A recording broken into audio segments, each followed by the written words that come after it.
supérieure à celle d'Hiroshima, qui aurait anéanti la moitié de l'Europe.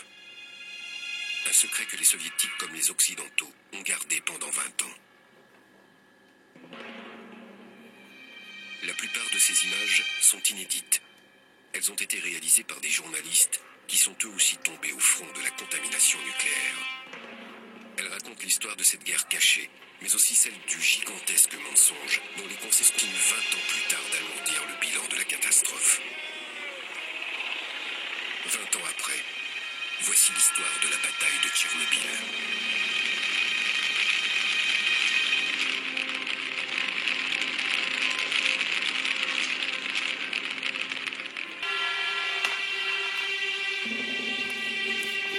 À 3 kilomètres de la ville, la centrale nucléaire Vladimir Ilitch Lénine, où chaque jour plusieurs milliers d'entre eux vont travailler.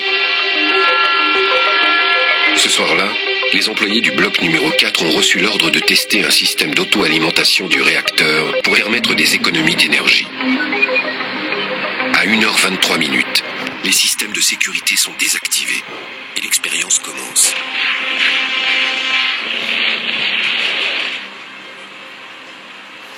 Une série de détonations se produit au cœur du réacteur. Alors que la ville de Pripyat dort paisiblement, le sol de la centrale se met à trembler.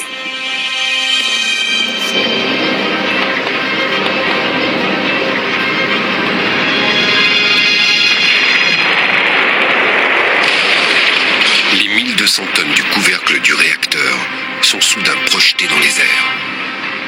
Un jet surpuissant de vapeur radioactive disperse des tonnes d'uranium et de graphite à des centaines de mètres à la ronde. Puis une gerbe de feu chargée de gaz et de particules en fusion s'élève à plus de 1000 mètres au-dessus du bâtiment éventré. L'atome échappe à tout contrôle. Des couleurs que j'aime vues, très vives, orange, rouge, bleu, un vrai arc-en-ciel.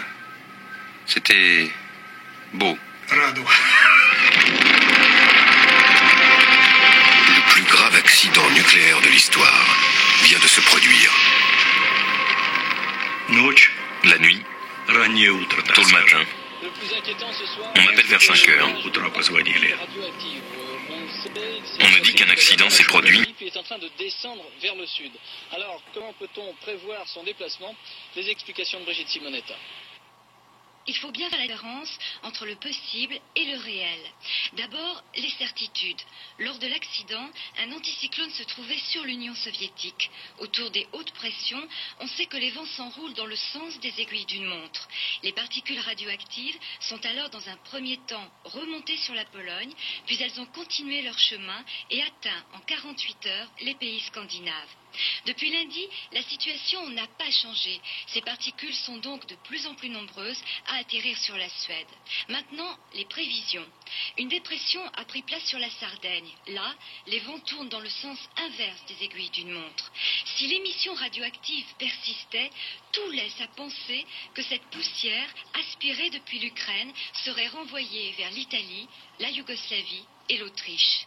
En France, l'anticyclone des Açores s'est développé. La météo affirme qu'il restera jusqu'à vendredi prochain suffisamment puissant pour offrir une véritable barrière de protection.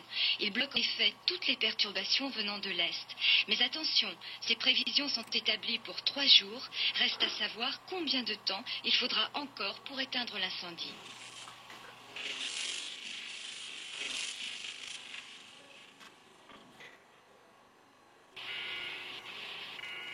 Il faut bien faire la différence entre le possible et le réel.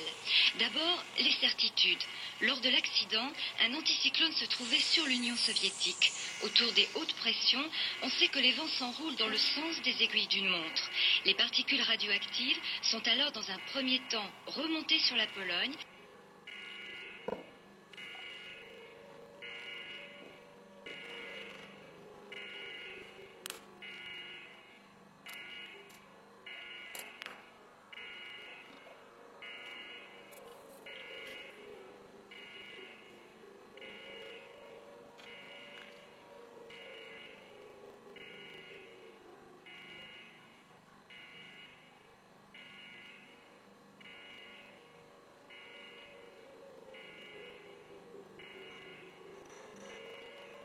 puis elles ont continué leur chemin et atteint en 48 heures les pays scandinaves.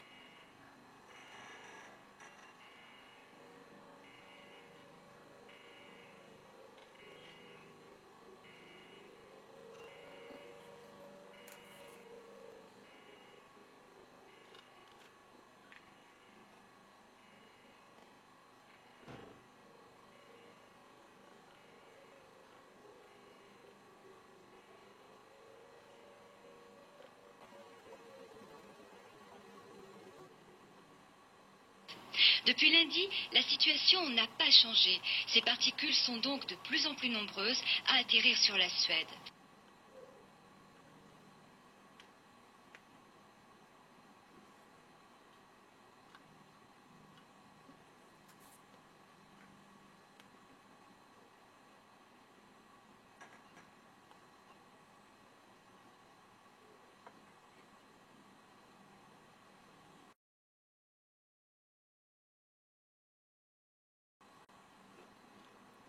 Maintenant, les prévisions.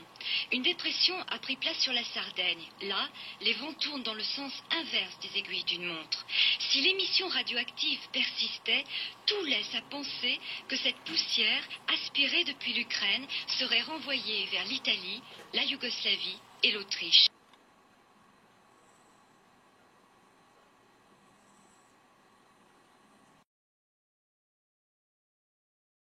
En France, l'anticyclone des Açores s'est développé. La météo affirme qu'il restera jusqu'à vendredi prochain suffisamment puissant pour offrir une véritable barrière de protection. Il bloque en effet toutes les perturbations venant de l'Est.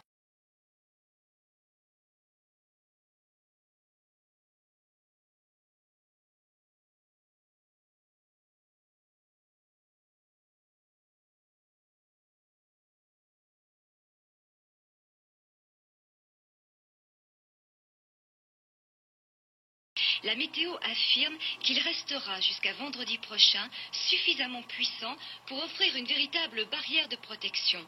Il bloque en effet toutes les perturbations venant de l'Est.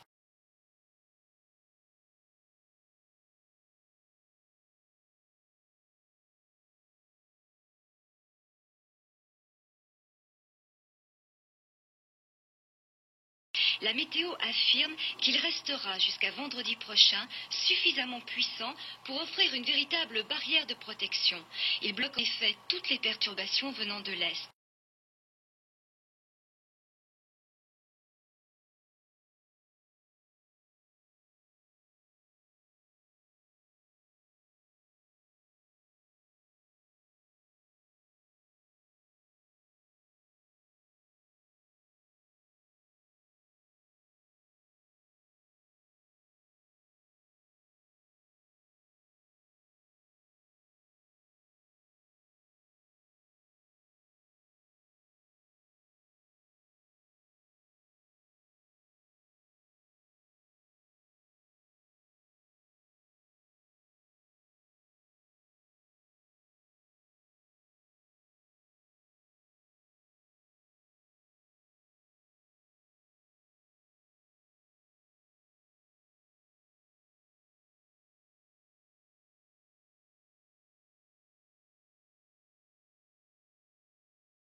Alors, inquiétude, en effet, parce qu'il y a une dépêche qui nous arrive en disant qu'à Copenhague, il y a une véritable ruée dans les pharmacies où l'on vient se procurer des tablettes d'iode pour se protéger des retombées radioactives. Ça va au-delà de l'inquiétude. On peut demander un ton de menace. Voilà, on peut demander au docteur Pellerin, oui.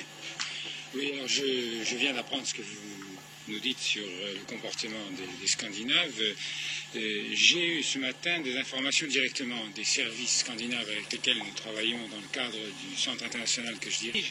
Et ce sont des gens très solides qui m'ont dit exactement ceci. Hier, on est arrivé en iode 131 à 10 becquerels par mètre cube d'air et maintenant c'est redescendu à moins de 2,5 becquerels par mètre cube ce matin. Il s'agit d'une radioactivité qui est notable, qui est mesurable, mais qui ne présente aucun inconvénient sur le plan de la santé publique. On a fait tellement de catastrophisme sur le plan du nucléaire qu'on risque de déclencher des paniques. Alors j'ai bien dit ici clairement que même pour les Scandinaves, la santé n'est absolument pas menacée. C'est un phénomène que nous suivons tous, toutes les personnes compétentes dans ce domaine, sur le plan européen et mondial d'ailleurs, et qui est très intéressant à suivre pour les enseignements qu'on en tirera sur le plan des mouvements d'air, des masses d'air éventuellement radioactifs provenant d'un accident, mais ça ne menace personne actuellement, sauf peut-être dans le voisinage immédiat de l'usine. Encore, c'est surtout dans l'usine que je pense que les Russes ont admis qu'il y avait des personnes lésées. D'après ce qu'on sait, vous l'avez dit, je crois tout à l'heure, c'est un accident civil, ça n'a en tout cas aucune implication de caractère militaire. C'est un accident dans une centrale dont nous savons qu'elles sont construites avec des règles de sécurité très inférieures aux nôtres. D'abord parce que la technologie est une technologie plus rustique. Vous avez vu qu'il y a un seul circuit d'eau au lieu d'avoir deux circuits isolés de refroidissement. Et d'autre part parce qu'il n'y a pas d'enveloppe protectrice. Et que donc lorsqu'il y a une fuite ou une sortie, elle n'est pas interceptée par un système de protection. Je crois que d'abord il faut rassurer les Français. Le nuage dont vous avez parlé tout à l'heure est un nuage dont la radioactivité de toute façon ne comporte pas de danger pour la population. Il est un taux de radioactivité qui est faible par rapport à celui qui aura des conséquences sur la santé de la population. C'est un accident qui est arrivé il y a déjà quelques jours. On pense que c'est samedi après-midi, en réalité. Les CVT ont annoncé qu'avec un certain retard, ils l'ont annoncé parce que sans doute on l'a repéré. Puissant pour offrir une véritable barrière de protection. Cette cellule. Alors, que peut-on obtenir comme renseignement, Monsieur le Ministre, lorsqu'on appelle ce numéro et qui répond? D'abord, je tiens à vous dire qu'il n'y a aucun problème de sécurité en France. Aucun. Mais on a dit qu'il n'y avait pas assez d'informations. C'est la raison pour laquelle nous avons mis en place d'abord une cellule d'information destinée aux journalistes pour les aider à faire leur travail. Et puis comme il y a encore ici et là une certaine inquiétude, mais vraiment que rien ne justifie, nous avons mis en place ce numéro vert gratuit, auquel vos téléspectateurs, auquel les Français, s'ils sont encore inquiets, peuvent interroger les spécialistes qui sont ici, afin d'avoir toutes les précisions nécessaires. Oui, alors quel type de renseignements obtient-on lorsqu'on appelle ce numéro vert? Tous les renseignements que vous voulez de la part des meilleurs spécialistes français. Toutes les données, nous n'avons rien à cacher. Nous mettons carte sur table, chose promise, chose due, nous jouons le jeu de l'information avec les Français. Et il y a différents degrés d'inquiétude. Il y a une inquiétude qui est née il y a quelques jours sur, soi-disant, les épinards qui étaient partiels contaminés. Écoutez, du calme dans cette affaire. Il n'y a vraiment aucun risque sanitaire. J'ai déjà eu l'occasion de dire que l'on pourrait commencer à s'inquiéter et aller voir son médecin si par hasard on trouvait, mais on n'en trouve pas dans le commerce, 3 tonnes d'épinards irradiés et qu'on ait l'intention, sans les laver, de les ingurgiter dans les quelques jours qui viennent. C'est vraiment dire, je prends cet exemple pour montrer qu'il n'y a aucune inquiétude à avoir. Tout ce qui est aujourd'hui chez les commerçants français, bien évidemment, est plusieurs fois surveillé. Il n'y a aucun danger sanitaire, aucun problème de sécurité en France. Mais néanmoins, si quelqu'un a un doute, si quelqu'un a une interrogation, si quelqu'un veut en savoir plus, il téléphone au numéro vert. C'est un numéro qu'on peut appeler en permanence toute la journée? En permanence, toute la journée, de 9h à 19h, c'est gratuit. Que les Français ne soient rassurés. Et j'en passe. Tous ces échantillons sont conformes à la réglementation française et au... Que les Français ne soient rassurés.